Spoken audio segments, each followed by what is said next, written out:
이 말씀 중심으로 말라기 강의 첫 번째, 하나님이 정말 우리를 사랑하시는 것입니까? 이것이 오늘 말씀의 주제입니다. 구약 성경에 참 기가 막힌 책 두 가지가 있습니다. 하나는 요나서고 또 하나는 말라기입니다. 요나서는 하나님의 생각과 자신의 생각이 맞지 않는다고 불순종하면서 도망가고 마지못해 말씀을 전하는 선지자 요나의 이야기가 나옵니다. 그 요나를 끝내 추적하시고 권면하시고 말을 들어주시고 주의 길로 인도하시는 하나님의 눈물겨운 사랑이 여기 있습니다. 말라기는 선지자가 6가지 중요한 주의 말씀을 던지자 또박또박 백고하면서 자신들은 잘못이 없다고 말하는 백성들의 이야기가 나옵니다. 말라기가 굉장히 독특합니다. 하나님이 너희를 사랑하셨다 그러니까 하나님이 언제 우리 사랑했습니까? 이렇게 말합니다. 하나님이 나를 멸시하지 마라 라니까 우리가 언제 주님을 멸시했습니까? 라고 말합니다. 하나님이 너희가 더러운 떡을 내 제단에 드렸다 하시니까 우리가 언제 주를 더럽게 하였습니까? 하나님이 너희가 말로 나를 괴롭게 한다 하시니까 우리가 언제 주를 괴롭혔습니까? 이렇게 말합니다. 하나님이 너희가 나의 것 곧 11조와 헌물을 도둑질하였다 그러니까 우리가 언제 도둑질했습니까? 잘하고 있습니다. 이러고 이야기합니다. 또 너희가 또다시 말로 내게 대적하였다 하니까 우리가 도대체 무슨 말로 주를 대적했습니까? 정말 기가 막힙니다. 저는 성경을 읽으면서 이렇게 교만하고 사랑이 식어버리고 자기들이 하나님 앞에 옳다고 말하는 것은 들어보지를 못했습니다. 말라기 백성이 그렇게 했습니다.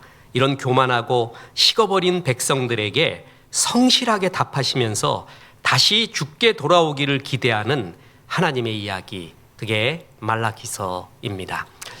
오늘 이제 우리 주일날 말라기의 강해를 통해 혹여 우리 가슴 가운데 식어버린 그리고 형식적인 나의 모습을 제하고 다시 뜨겁게 타오르는 인생, 불꽃 같은 신앙의 인생 되기를 주 예수의 이름으로 축원합니다. 오늘 본문은 첫째, 하나님은 우리를 여전히 사랑하신다라는 선언을 하고 있다라는 것입니다. 구약의 마지막 책이 말라기입니다. 원래 멜렉키입니다. 멜렉이라는 것은 왕, 사자라는 얘기고 뒤에 이자가 붙은 것은 1인칭 전미사입니다. 그래서 멜렉키 그러면 뭐냐면 나의 왕, 나의 사자라는 뜻입니다. 그래서 어떤 성경학자들은 말라기가 사람 이름이 아니라 그냥 보통 명사다 이렇게 말하는 분도 있습니다. 그게 그렇게 중요한 것은 아닙니다. 그냥 말라기를 선지자 이름으로 보고 하나님 말씀을 봐도 무방합니다. 말라기는 기원전 6세기경 바벨론 포로에서 돌아온 후 예루살렘 성전을 재건했습니다. 그 얼마 후에 일어난 일들, 이 이스라엘 백성은 예배도 드렸습니다. 우상 숭배도 하지 않았습니다. 선지서, 타선지서에서 나타난 전형적인 타락의 모습을 보이지 않았던 것이 말라기 백성입니다. 그런데 그렇게 타락하지도 않았는데 가슴에 하나님을 향한 진심 없어졌어요. 식어졌어요. 형식만 남아 있습니다. 냉랭한 사람이 되었습니다. 그랬을 때 하나님께서는 말라기 선지자를 보내서 그들의 식은 가슴을 다시 지피려 하였습니다.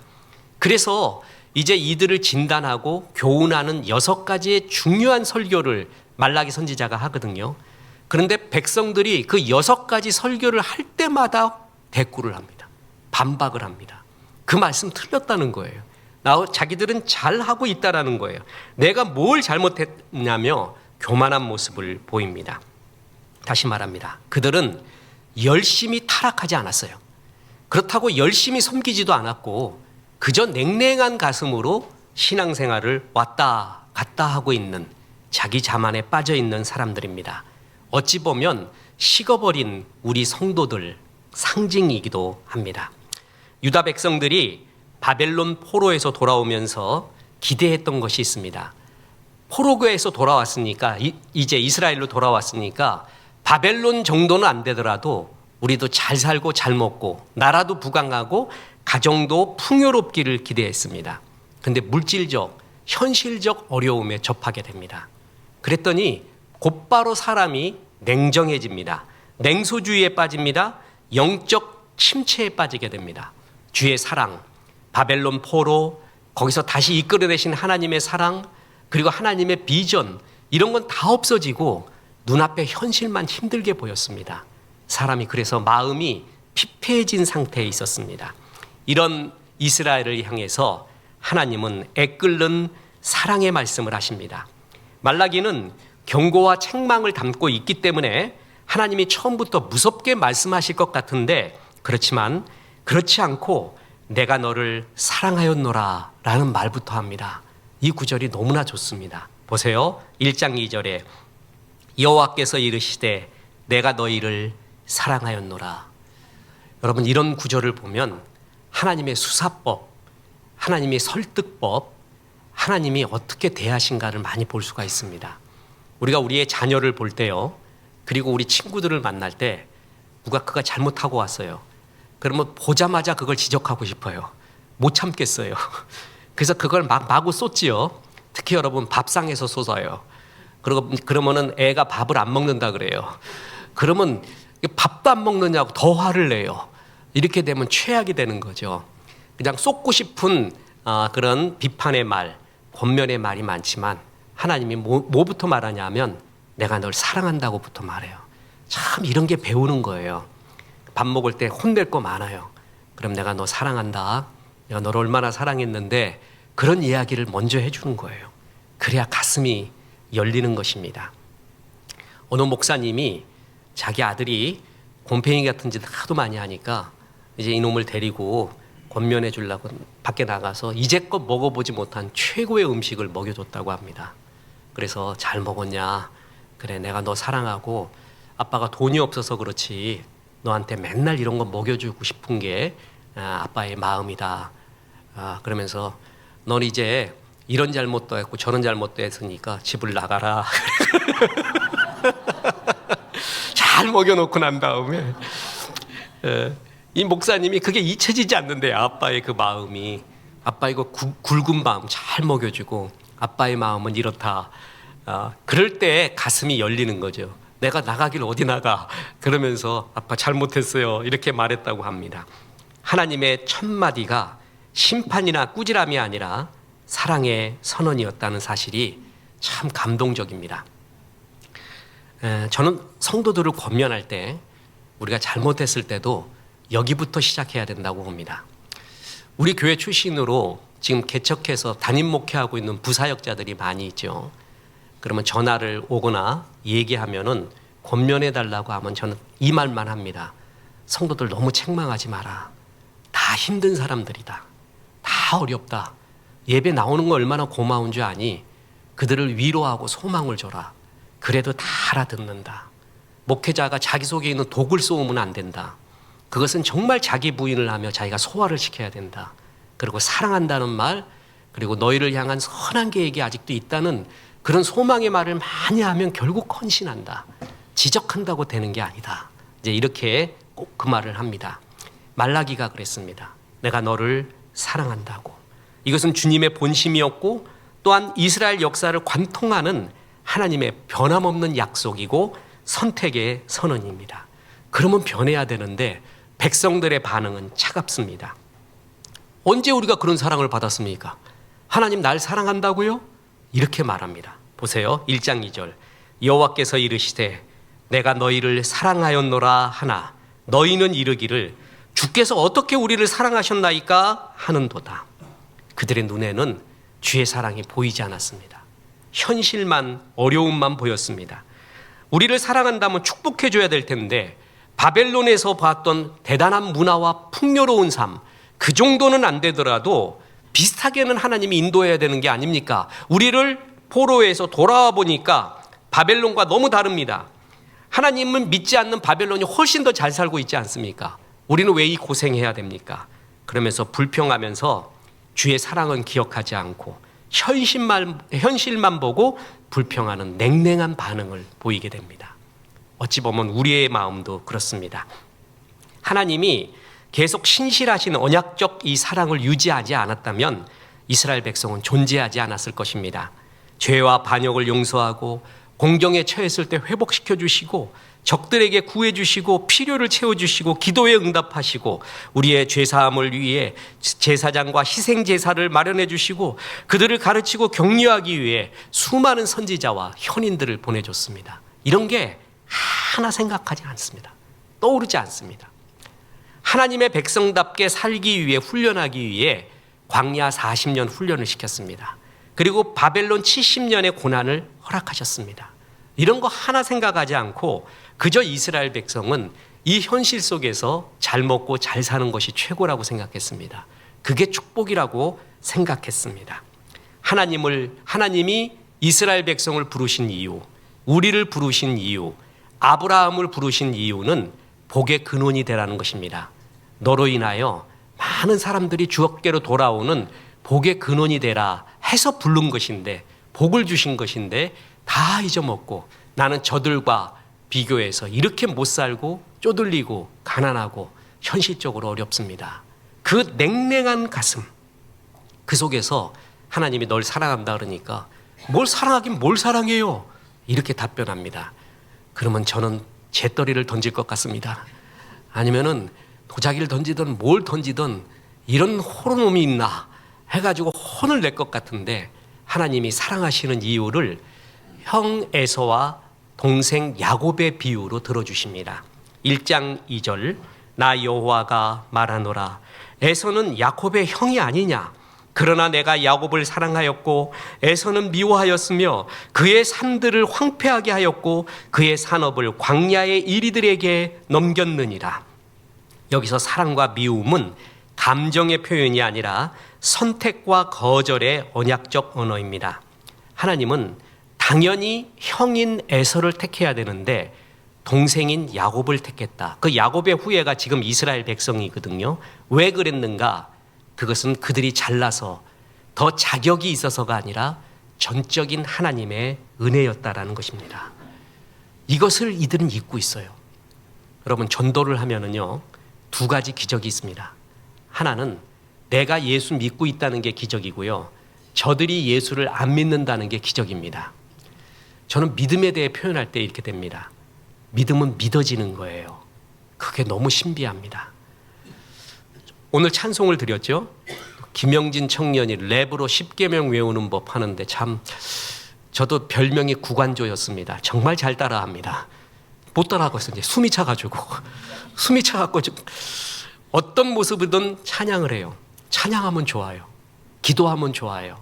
예배 드리면 좋고 하나님 말씀 들으면 좋고 찔림도 있고 위로도 돼요. 왜 그런 줄 아세요? 복이 있기 때문에 그래요. 택함을 받았기 때문에 그런 거예요. 복이 없잖아요. 그럼 아무리 하나님 말씀 전해도 믿지 않습니다. 의심만 합니다. 찬양해도 감동이 없습니다. 기도해도 아무런 반응이 없어요. 그런데 우리는 그런 걸 하면 좋아요. 왜 좋은지 아세요? 복이 있기 때문에 그런 거예요. 이게 택하신 자에게 주신 주의 은혜였습니다. 나는 왜 예수를 안 믿는가? 버틀란트 러셀부터 스님, 또한 무신론 인본주의 학자들로부터 그런 글들이 많이 나옵니다. 그럼 저는 그것을 일부러 사서 읽습니다. 그래서 왜 이들이 믿음에서 떠나 있는가 라는 것을 알기 위해서고요. 두 번째 뭐냐면 재미난 내기를 합니다. 이 글아, 이 책아, 내 믿음을 좀 한번 흔들어봐. 내 믿음 좀 한번 흔들어봐. 얼마나 흔드나 보자. 그래갖고 그 무신론적인 책을 읽어요. 그럼 너무 기적인 게 뭔지 아십니까? 그 글들 중에서 내 믿음을 흔드는 글이 하나도 없습니다. 왜 그런 줄 아세요? 이 믿음은 주님이 주셨기 때문에 그렇습니다. 하나님이 주신 믿음이에요. 설명할 길이 없습니다. 그리고 주께 묻습니다. 왜 나한테 이런 믿음을 주셨습니까? 제가 기도할 때마다 데살로니가 후서 말씀을 인용해서 믿음은 모든 사람의 것이 아니라 하였는데 이런 기도를 합니다. 왜 저 사람은 안 믿고 나는 믿습니까? 설명할 길이 없어요. 이 복을 어찌하면 좋겠는가? 하나님의 은혜였고 주의 은혜였습니다. 이것은 다 잊어먹었어요. 그냥 현실의 어려움만 있어요. 하나님이 사랑한다 하고 너를 향한 선한 계획이 있다 해도 아무것도 들리지 않습니다. 주님이 언제 우리를 사랑했습니까? 이런 소리를 할 때 우리 주님이 얼마나 가슴이 아팠을까요? 하나님의 은혜 가운데 우리 교회의 방송 선교 인문학을 하나님께가 지난주에 500회 기념방송, 감사방송을 하게 되었습니다. 여러분 후원해 주시고 또한 사명에 동역하시고 함께 해주셔서 진심으로 감사하고 또한 이로 인해서 많은 영혼이 위로를 얻고 주께 돌아오는 역사를 볼 때 얼마나 감사하고 이 중용교회가 하나님의 이 일을 이렇게 선하게 할 수 있는 툴을 주셨구나 해서 감사했습니다. 방송을 하는데 청취자의 질문이 들어왔죠. 굉장히 많이 들어왔어요. 사실 시간이 있으면은 열 몇 개를 하고 싶었는데 그 중에 이제 몇 개 이렇게 골라서 질문을 던졌는데 그 중에 하나 기억나십니까? 남편이 미워 죽겠대요. 정말 죽도록 미워 죽겠대요. 그래서 왜 그러냐 그랬더니 돈을 너무 못 벌어가지고 우리 집이 너무 돈에 쪼들리다 보니까 힘들어 죽겠다고 미워 죽겠다는 말을 이렇게 왔어요. 그 목사님 어떻게 생각하니? 앉아서 생각했지 뭐. 그래서 이게 참 힘든 얘기죠. 사람이 두 가지 고난이 있죠. 제일 큰 고난은 몸의 고난이에요. 이게 제일 큰 고난이에요. 두 번째가 물질의 고난이에요. 사실 우리의 고민, 기도하는 문제, 우리의 문제에 살 다 벗겨내고 뼈대만 남겨놓는 심층 구조를 말해보잖아요. 그럼 전부 돈 문제예요.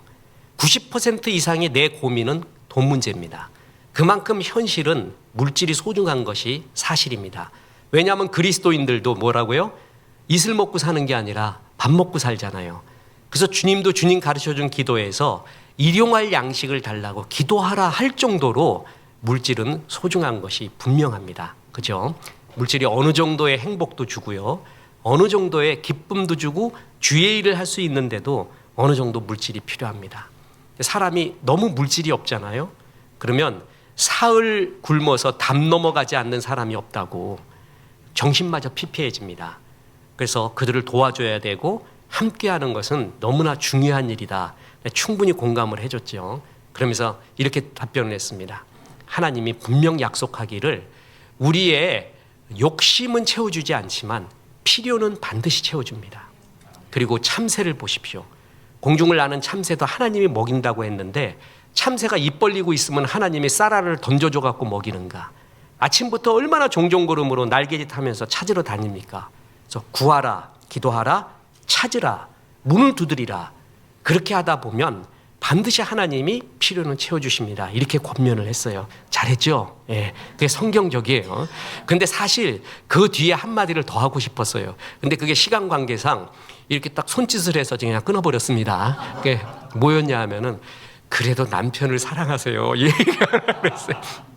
돈 못 벌어도 남편 사랑하시고 남편 존경한다고 말해주세요. 이해는 해요. 너무 어렵잖아요. 그러면 눈에 보이는 것이 없어져요. 남편의 사랑, 하나님의 사랑 이런 거 다 없어져 버리고 하나님이 사랑한다 그래도 이거 남편 돈 못 버는 남편이 여보 그래도 사랑해 그러면 시끄러 이런 소리는 하는 거예요. 가 돈이나 벌어와 이렇게 말하는 거예요. 이렇게 사람이 식어져 있습니다. 냉랭해져 있습니다. 어찌하면 좋겠습니까? 이런 이스라엘 백성에게 내가 너를 택했어. 그리고 택함을 받지 못한 에돔의 후예, 에서의 후예 에돔 족속이 어떻게 되는 줄 아니? 그리고 보여줍니다. 1장 4절에 에돔은 말하기를 우리가 무너뜨림을 당하였으나 황폐된 곳을 다시 쌓으리라 하거니와 나 만군의 여호와가 이르노라. 그들은 쌓을지라도 나는 헐리라. 사람들이 그들을 일컬어 악한 지역이라 할 것이요 여호와의 영원한 진노를 받은 백성이라 할 것이며 의인은 하나님이 택하고 사랑하는 자는 7번 넘어져도 다시 일어서리니와 의인들도 넘어진대요. 몰락할 때도 있대요. 근데 반드시 하나님이 회복시켜 주신대요. 이스라엘이 그랬습니다. 침략을 당해서 포로로 끌려가도 반드시 회복시켜 주셨어요. 지금도 인도하고 계세요. 그런데 에서의 후예인 에돔 족속은 한 번 멸망하니까 어떻게 됐어요? 완전히 없어져 버렸습니다. 그것을 보라. 너희는 나의 선택받은 백성이다.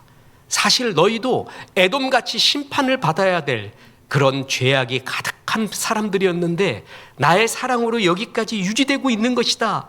이렇게 말하고 있습니다. 그 에돔 족속은 말세에 모든 결산이 끝나는 날 멸망당하는 사람들의 상징입니다. 이것을 항상 생각해야 됩니다. 그런데 현실 속에서 이들은 하나님의 이 사랑을 다 잊어버립니다. 주님이 주신 뜨거운 마음도 다 잊어버립니다. 사람이 사랑, 순수, 진실, 뜨거움을 잃어버렸을 때 얼마나 차가운 세상이 되고 차가운 이야기만 있는 줄 아십니까? 이런 신문 기사가 있어요. 보세요. 베로나의 연인들의 비극적인 결말, 연인이 죽었다고 5인 후에 청년이 목숨을 끊음, 그 운명을 확인한 후 처녀도 자살. 이런 글이 있어요. 아무런 감동도 없죠? 의미도 없는 것 같아요. 이거 무슨 이야기를 요약한 건 줄 아세요? 로미오와 주리엣이에요. 그 로미오와 주리엣 그 사랑의 이야기, 그들의 눈물, 오해, 그 가정의 그 가문끼리의 싸움, 그 속에 피어나는 순수한 사랑, 할 얘기가 너무 많은데 그 사랑, 감정, 진실, 순수 다 빼버리고 객관적인 사실만 기사로 쓰면 이렇게 무미한 기사가 돼요. 또 보세요. 젊은 부부가 가정 불화를 이유로 열차 밑으로 몸을 던져 사망. 안나 까레리나 이야기입니다. 젊은 부부가 가정 불화를 이유로 프랑스의 지방 도시에서 빗소를 음독하고 사망. 보바리 부인 이야기입니다. 아무리 아름다운 이야기, 노벨 문학상에 나오는 이야기라도요, 사랑 빼고 이야기 빼고 진실 빼고 순수 빼고 다 빼버리잖아요. 그럼 이렇게 마른 명태 조각처럼 무미한 이야기가 돼요. 한 사람에게 사랑과 진실, 뜨거움이, 순수가 없어졌어요. 그럼 정말 무미한 사람이 됩니다.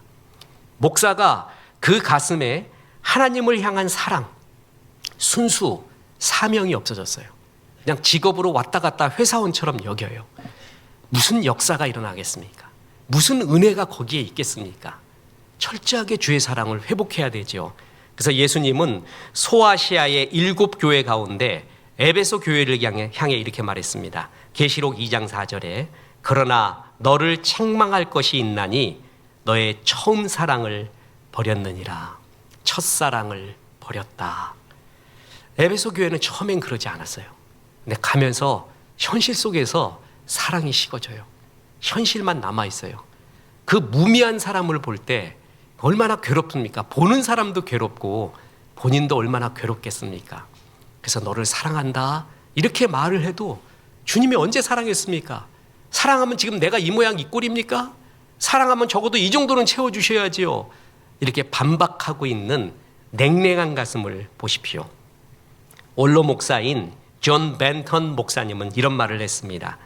그리스도인들이 겪는 영적 문제들의 대부분은 하나님께서 그들을 사랑하신다는 사실을 모르기 때문에, 있기 때문에 발생한다. 사랑을 확인하잖아요. 그러면 타올라요. 자식놈도 저는 그렇다고 봅니다.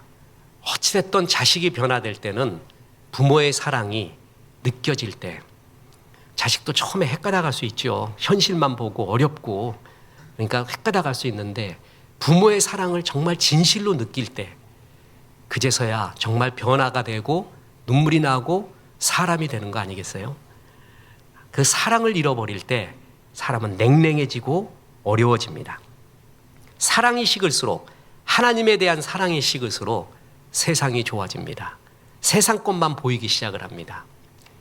미국 서든에서 공부할 때 처치 그로스, 교회 성장학이라는 것이 있었습니다. 그때 교회 성장학을 끝없이 연구하는 학자들 사이에는 한국의 성장 모델을 많이 봅니다. 한국 교회가 세계 교회사에서 빛나는 최고의 성장을 이뤘다는 거죠. 그 원인이 뭐냐, 비결이 뭐냐를 연구를 합니다. 그냥 이런 시스템이 있었다, 저런 시스템이 있었다가 아니라 한국 교인들은 교회를 정말 사랑했다, 뜨겁게 사랑했다. 그게 답이었습니다. 그래서 집을 팔아 예배당을 지었고요. 동네 곳곳마다 교회 짓기까지 성도들의 눈물과 정성과 사랑이 있었습니다. 장로님, 권사님, 심지어는 목사님, 집사님까지 집을 담보로 교회를 지었습니다. 지금 그러라 그러면은 돌이 날라올 것 같습니다. 그만큼 이제는 강팍하고 현실만 보는 그런 게죠. 그때는 정말 그렇게 사랑했다는 거예요. 제가 존경하는 어떤 목사님이 있습니다. 그분이 자기는 세상적으로 봤을 때 아무것도 내세울 게 없는 사람이래요. 학벌도 그렇고 생긴 것도 그렇고 뭐 총명함도 그렇고. 근데 하나님께 크게 쓰임받아 하나님을 선한 영향력이 많이 미치는 목사가 됐거든요. 자기는 한만 돌아봐도 이것은 주의 은혜래. 근데 한 가지는 있대요. 뭐냐면 자기는 교회를 너무 사랑했대. 중학교 때 학교 마치면 그때 개척교회에서 가면 교회 가서 청소했대요. 마룻바닥. 그렇게 즐거웠대. 찬송 부르면서. 비가 오면 무조건 간대. 비가 새기 때문에 그 전도사님하고 옆에 교회 옆에 그 또랑 파고 그 물 내려가는 걸 보면 그렇게 좋고, 가보면은 비가 쏟아지면은 전도사님하고 계속 그걸 닦았대요. 그래서 그게 그렇게 즐거웠대. 교회 수련회마다 그리고 여름 성경학교마다 안 빠지고 다 하고 그렇게 즐겁고 좋아했고, 자기는 한마디로 예루살렘을 사랑하라. 예루살렘을 사랑하는 자는 복이 있다 그랬는데 자기는 그걸 안 돼. 그거 하나는 있었대. 그래서 하나님이 나를 복을 주셨구나. 이렇게 말하는 간증. 여러분, 다 날아갑니다. 이 세상에 있는 것 안개같이 날아가고 이것이다라고 하고 잡았던 것도 손가락 사이로 지나가는 바람처럼 아무것도 아닙니다. 10년이 20년이 그냥 다 지나가고 주님 사랑했던 이야기, 그래서 주께 드렸고 주께 함께 동행했던 그것만 남게 되는 것입니다. 인문학 하나님께 500회 했을 때 어떤 성도님이 문자를 보내왔습니다. 인문학을 하나님께 500회를 이끌어 오신 목사님을 축복합니다. 40년을 목사님과 함께해서 너무 행복합니다. 앞으로도 영육간의 강건함으로 하나님의 위대하심을 온 천하에 전하시길 기도합니다. 이 축복을 받았는데 그렇게 감동이 오고 눈물이 나더라고요. 40년을 함께했대. 이게 뭔 소리요? 그리고 내가 지금 나이부터 거꾸로 세봤어요. 10년, 20년, 30년, 40년. 맞더라고. 진짜 40년이더라고요. 나 10년인 줄 알았어요. 20년인 줄 알았어요. 5년인 줄 알았어요. 20대 초반부터 그 까까머리, 바가지머리 해가지고 아무것도 모르고 주님 사랑한다고 찬양하고 했었던 게 엊그제 같은데 40년이 훌떡 지나버린 거예요. 야, 세월이 정말 빠르구나. 뭘 했는가? 무엇이 남았는가? 다시 한번 돌아봤습니다. 그리고 깜짝 놀랐습니다. 무엇이 중요한가? 무엇이 핵심인가?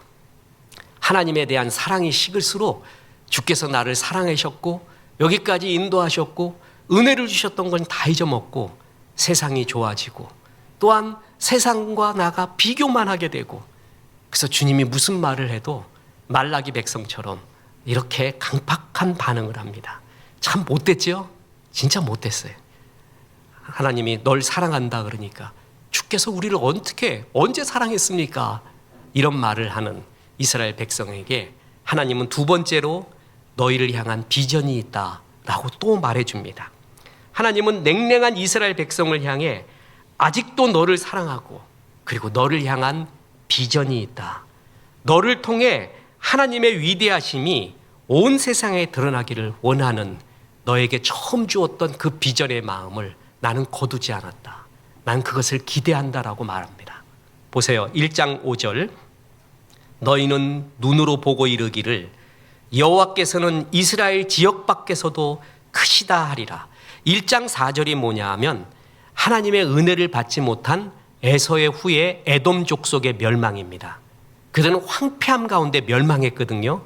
그런데 에돔 족속과 비교해서 너희도 똑같은 족속들인데 똑같이 죄를 짓고 죄성 있는 너희는 눈으로 보고 이르기를 여호와께서는 이스라엘 지역 밖에서도 크시다. 이스라엘의 하나님만이 아니라 온 만물의 하나님이시다라는 것을 너희를 통하여 선포하고 너희를 통하여 그 영광을 드러내리라 하는 약속, 그 비전이 철회되지 않았다.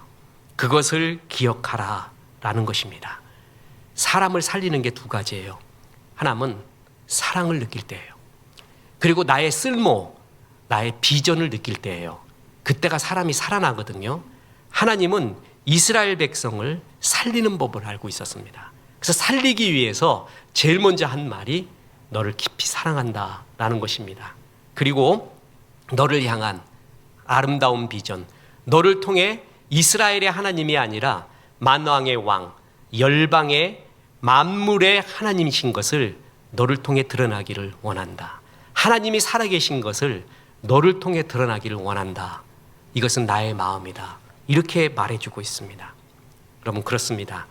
사랑과 비전이 우리를 살리고 하나님은 냉랭해진 이스라엘 백성에게 그것을 계속 말하고 있는 겁니다. 하나님의 사랑이 정말 깊이 느껴졌을 때, 지난번에도 잠깐 간증을 했지만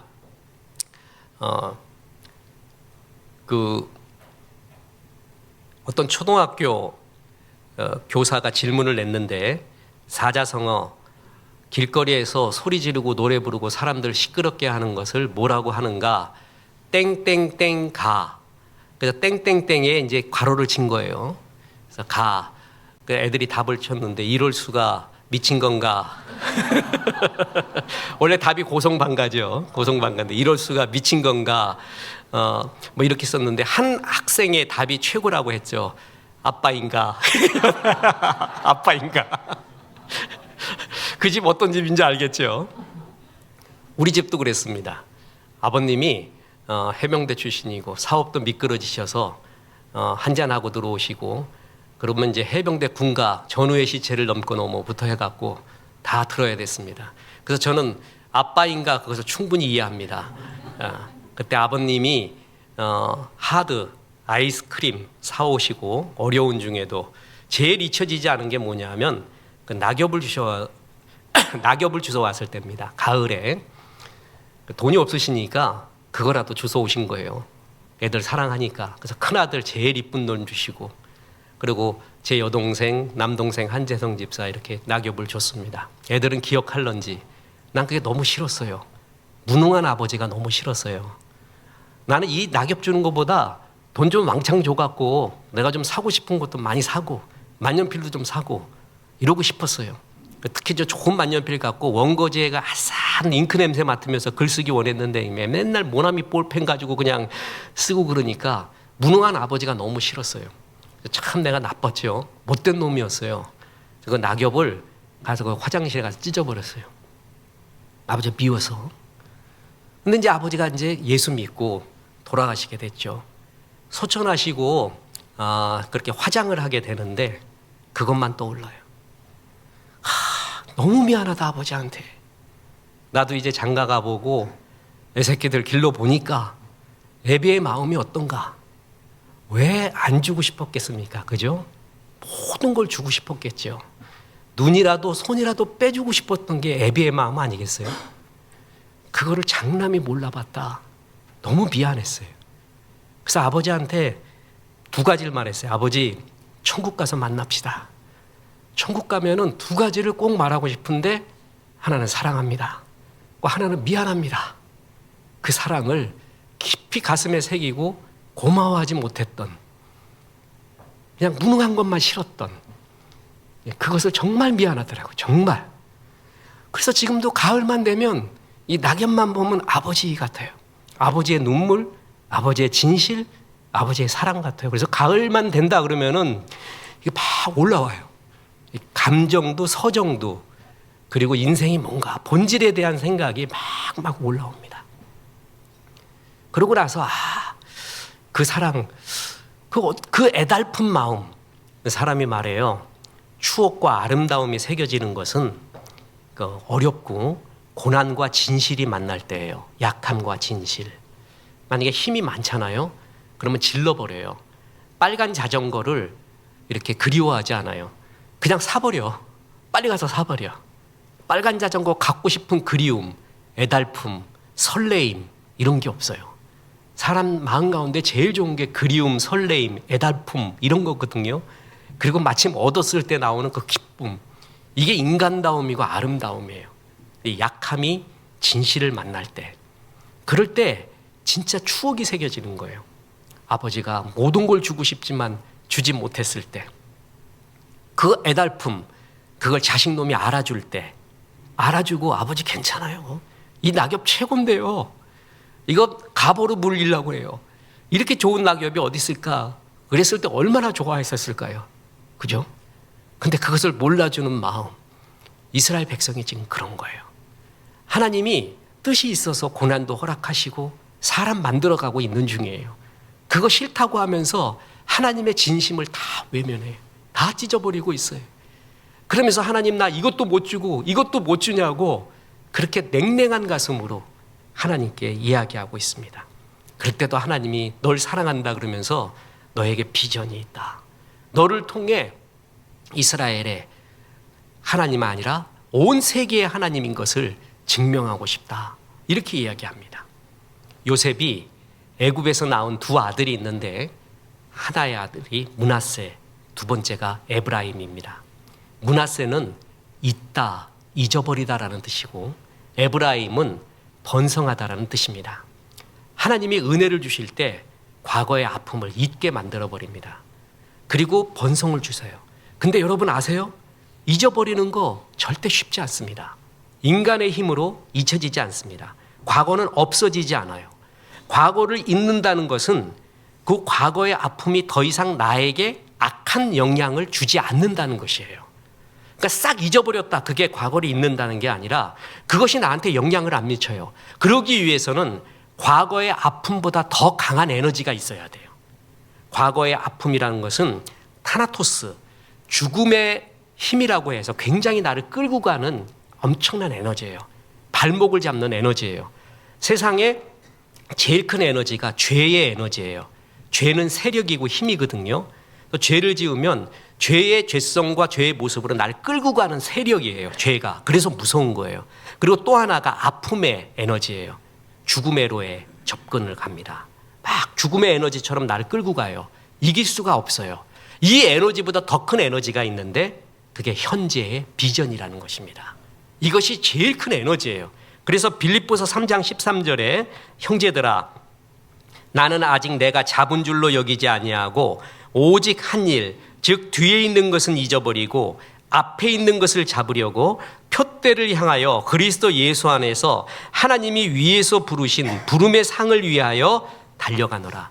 뒤의 것을 잊어버리고 앞에 있는 표대를 향하여 그리스도 예수 안에서 하나님이 위에서 부르신 부르심의 상, 이걸 위해 달려간대요. 이게 현재의 비전이에요. 과거를 잊는 것은 현재의 비전입니다. 결심 갖고 잊어지는 게 아니에요.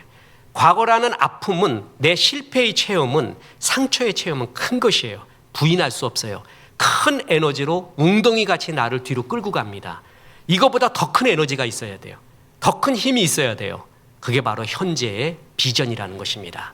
그 비전은 더 큽니다. 뒤의 것을 별 생각할 필요도 없어요. 돌아볼 틈도 없어요. 그것이 의미 없어요. 그것이 나에게 지금 영향을 미치지도 못하게 할 수 있는 힘, 하나님이 지금 주신 표대를 향하여 그리스도 예수 안에서 하나님이 위에서 부르신 부름의 비전, 그게 있으면 타올라요. 진짜 이것이 다시 생각나잖아요. 계속 에스프레소 얘기하지만 에스프레소 10잔 먹은 것 같이, 한꺼번에 구론산 10개 먹은 것 같이 잠이 안 와요. 잠이 안 오고 계속 그 비전이 타오르게 됩니다. 우리는 뒤를 보고 운전할 수 없습니다. 앞을 봐야 됩니다.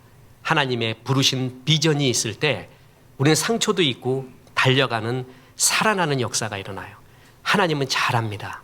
냉랭한 이스라엘 백성, 식어진 이스라엘 백성이 세상에 빠져있는 이스라엘 백성을 살리는 길은 두 가지다.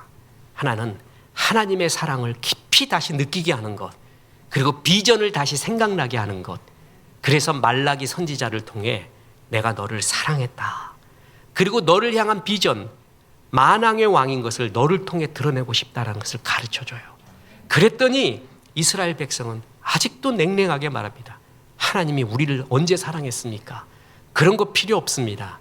이게 6번에 걸쳐 나옵니다. 그래도 하나님이 포기하지 않습니다. 정말 우리 같으면 뭐 집어 던지고 싶어요. 재떨이도 던지거나 아니면은 신발 던지거나 그래서 끝내버리고 싶은데, 하나님은 이렇게 냉랭하고 교만한, 자기가 잘났다고 이야기하는 백성을 끝까지 그들의 답변을, 그들의 반문을 끝까지 들어주십니다. 그러면서 6번에 걸쳐 계속 말씀을 해주세요. 그러면서 결국 주께로 돌아오게 만들고 말라기 말미에 가서 약간 말씀이 들어가기 시작을 합니다. 그리고 이제 400년의 침묵 기간이 지나고 예수님이 오시게 되는 겁니다. 자, 오늘도 하나님이 식어진 우리의 가슴에 하나님을 사랑하는 마음 가득하라고 말씀을 줬습니다. 그리고 사명을 기억하라고 다시 말씀을 주고 있습니다. 말라기를 들으며 계속 이 주의 사랑과 사명에 젖어들기를 바랍니다. 그래서 살아나십시오. 그래서 뜨거운 마음으로 한 번밖에 없는 우리의 전반전, 우리의 하프타임, 우리의 후반전이 불꽃 같은 사역자로 타오르십시오. 그래서 그 온기를 많은 사람한테 나누어줘서 한 번밖에 없는 인생, 보람 있고 의미 있고 복에 근원된 인생 사시기를 주 예수의 이름으로 축원합니다.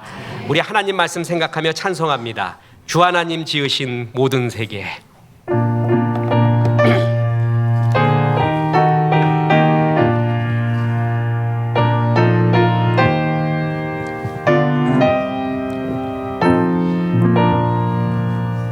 주 하나님 지으신 모든 세계 내 마음속에 그리워올 때 하늘의 별 울려 퍼지는 데서 주님의 권능 우주에 찬네.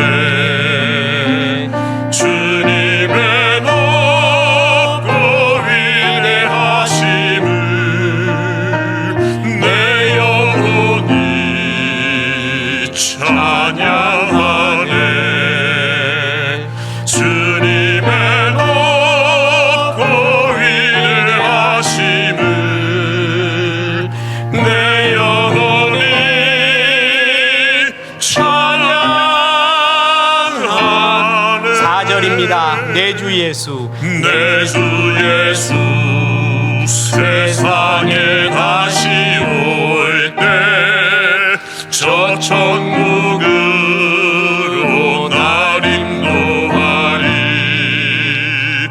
나 겸손히 엎드려 경배하며 영원히 주를 찬양하리라.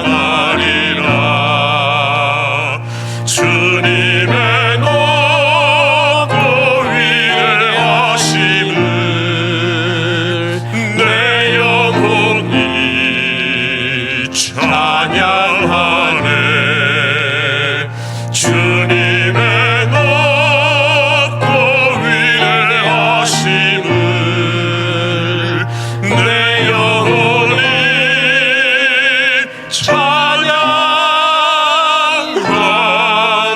찬양하네. 이제는 우리 구주 예수 그리스도의 은혜와 하나님의 크신 사랑과 성령님 주님을 더욱더 변함없이 뜨겁게 사랑하라 말씀하심이 이 말씀에 아멘한 성도들에게 함께 하셔서 이제부터 끝날까지 크신 영광 받으시옵기를 우리 구주 예수 그리스도 이름으로 축원하옵나이다. 아멘.